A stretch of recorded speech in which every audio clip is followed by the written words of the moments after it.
तो जय हिंद सभी को। स्वागत आप सभी का आज की इस क्लास में।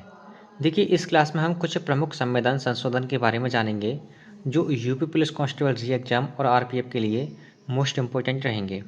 इवन आप यूपीएसआई की तैयारी कर रहे हैं ना, तो ये उस एग्ज़ाम के लेवल को भी टारगेट करेंगे। ठीक है। तो देखिए, बात करें संविधान संशोधन की, तो संविधान संशोधन का प्रावधान कहाँ से लिया गया, इस टाइप से भी आपसे प्रश्न पूछा जा सकता है। संविधान संशोधन का प्रावधान लिया गया था आपके दक्षिण अफ्रीका से। कहाँ से? दक्षिण अफ्रीका से। ठीक है। आइए कुछ प्रमुख संविधान संशोधन के बारे में जानते हैं। अगर आपसे पूछा जाए कि पहला संविधान संशोधन अधिनियम कब लाया गया है, तो आपका आंसर होगा 1951 में। 1951 में। ठीक है।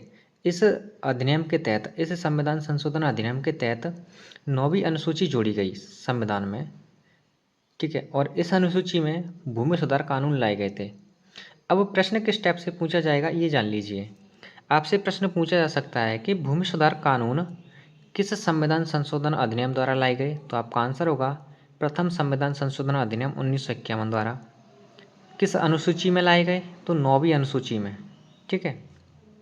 आइए कुछ अन्य प्रमुख संविधान संशोधन के बारे में जानते हैं। जैसे अगर आपसे पूछा जाए कि 7वां संविधान संशोधन अधिनियम कब आया, तो आपका आंसर होगा 1956 ईस्वी में। और इसमें किसका प्रावधान किया गया, तो आपका आंसर होगा राज्य पुनर्गठन आयोग का। राज्य पुनर्गठन आयोग को ही फजल अली आयोग के नाम से भी जाना जाता है। ये प्रश्न एक परीक्षा में पूछा हुआ प्रश्न था, इसलिए मैंने यहाँ पर ये ऐड कर दिया। ठीक है। इसके तहत क्या हुआ, इसके तहत भारत में 14 राज्य, 14 स्टेट की स्थापना हुई और 6 केंद्र शासित प्रदेश की स्थापना हुई थी, यानी गठन हुआ था उनका। आपसे प्रश्न इस टाइप से पूछा जा सकता है कि फजल अली आयोग किससे संबंधित है, तो आपका आंसर होगा 7वें संविधान अधिनियम संशोधन अधिनियम 1956 से। इसी के तहत ये सब फजल राज्य पुनर्गठन आयोग के तहत 14 स्टेट बनाए गए और 6 केंद्र शासित बनाए गए, यूटी यानी यूनियन टेरिटरी। ठीक है। आइए अन्य प्रमुख संविधान संशोधन है, जैसे 10वां संविधान संशोधन और 12वां संविधान संशोधन। देखिए, 10वां संविधान संशोधन अधिनियम 1961 में आया। इसके तहत दादर और नगर हवेली को भारत संघ का अभिन्न अंग बना दिया गया। ठीक है। और संघ शासित क्षेत्र भी बना दिया गया। ओके। नेक्स्ट है 12वां संविधान संशोधन अधिनियम 1962। 12वां कॉन्स्टिट्यूशनल, ठीक है, कॉन्स्टिट्यूशनल और अमेंडमेंट एक्ट, ये कब आया, तो आपका आंसर होगा 1962 ईस्वी में। इसके द्वारा क्या हुआ, गोवा, दमन और द्वीप को भारत संघ में जोड़कर संघ शासित क्षेत्र बना दिया गया, यानी यूनियन टेरिटरी बना दिया गया। ठीक है। नेक्स्ट है, लेकिन अब ये गोवा यूनियन टेरिटरी नहीं है, ये 1962 में यूनियन टेरिटरी बनाया गया था। अब तो ये एक राज्य है, वो हम अगले संविधान संशोधन में जानेंगे, जो नेक्स्ट हमारे संविधान संशोधन है। ठीक है। उसके बाद है 14वां संविधान संशोधन। 14वां संविधान संशोधन आपका 1962 में लाया गया।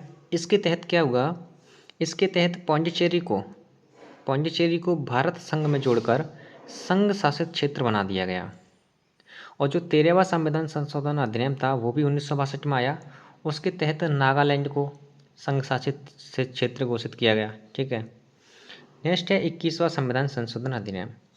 21वां संविधान संशोधन अधिनियम 1967 में आया और इसके तहत अनुसूची 8 में सिंधी भाषा जोड़ी गई थी।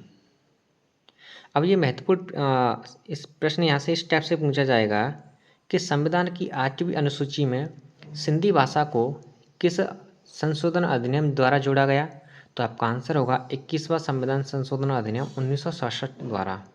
ठीक है। नेक्स्ट है आपका 31वां संविधान संशोधन। देखिए, 31वां संविधान संशोधन 1973 में आया। इसके तहत क्या हुआ, इसके तहत लोकसभा के निर्वाचित सदस्यों की संख्या को बढ़ा दिया गया।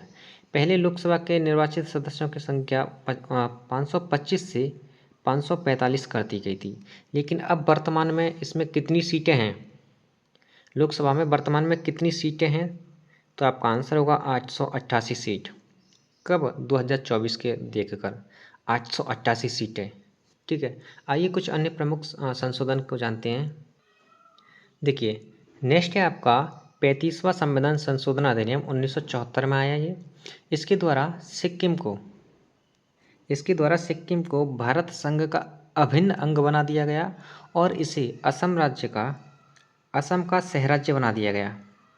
आपसे प्रश्न इस टाइप से पूछा जा सकता है आपकी किसी भी परीक्षा में कि सिक्किम को असम का सहराज्य किस संविधान संशोधन अधिनियम द्वारा बनाया गया, तो आपका आंसर होगा 35वें संविधान संशोधन अधिनियम 1974 के द्वारा। ठीक है, अगला संविधान संशोधन है जो कि एक बहुत महत्वपूर्ण संविधान संशोधन है, ये 36वां संविधान संशोधन अधिनियम, और ये कब लाया गया? 1975 ईस्वी में। इसके द्वारा सिक्किम को भारत का 22वां राज्य घोषित कर दिया गया। 35वें संविधान संशोधन के द्वारा तो सिक्किम को असम का सहराज्य बनाया गया, लेकिन 36वें संविधान संशोधन अधिनियम 1975 यानी एक साल बाद सिक्किम को भारत का 22वां राज्य बना दिया गया या घोषित कर दिया गया। ठीक है, अगला संविधान संशोधन है, बहुत महत्वपूर्ण संविधान संशोधन है आपका 39वां यानी 39th कॉन्स्टिट्यूशनल अमेंडमेंट एक्ट यानी संविधान संशोधन अधिनियम 1975। इसके तहत क्या प्रावधान किया गया? इसके तहत बताया गया कि राष्ट्रपति, उपराष्ट्रपति, लोकसभा अध्यक्ष, जिसमें प्रधानमंत्री के निर्वाचन को किसी भी कोर्ट में यानी सर्वोच्च न्यायालय में चुनौती नहीं दी जा सकती। किस किस के निर्वाचन को? अगर आपसे प्रश्न पूछा जाए कि किस संविधान संशोधन अधिनियम द्वारा राष्ट्रपति के निर्वाचन को कोर्ट में यानी न्यायालय में चुनौती नहीं दी जा सकती, तो आपका आंसर होगा 39वें संविधान संशोधन अधिनियम 1975 के द्वारा। ठीक है, तो आज की क्लास में हम इतने ही कुछ प्रमुख संविधान संशोधन के बारे में जानेंगे, क्योंकि ये वीडियो ज़्यादा लंबी हो जाती है तो आपको भी देखने में थोड़ा टाइम लगता है, आप देख नहीं पाते हैं। नेक्स्ट क्लास में हम शुरू करेंगे 42वें संविधान संशोधन अधिनियम 1976 के द्वारा। ठीक है, इसके अंतर्गत हम जानेंगे कि क्या क्या प्रावधान किए गए थे संविधान में, और ये एक मोस्ट इम्पोर्टेंट संविधान संशोधन है जहाँ से आपका मैक्सिमम पॉसिबिलिटी रहेगी प्रश्न पूछे जाने की। ठीक है, तो चलिए मिलते हैं अगली क्लास में। धन्यवाद।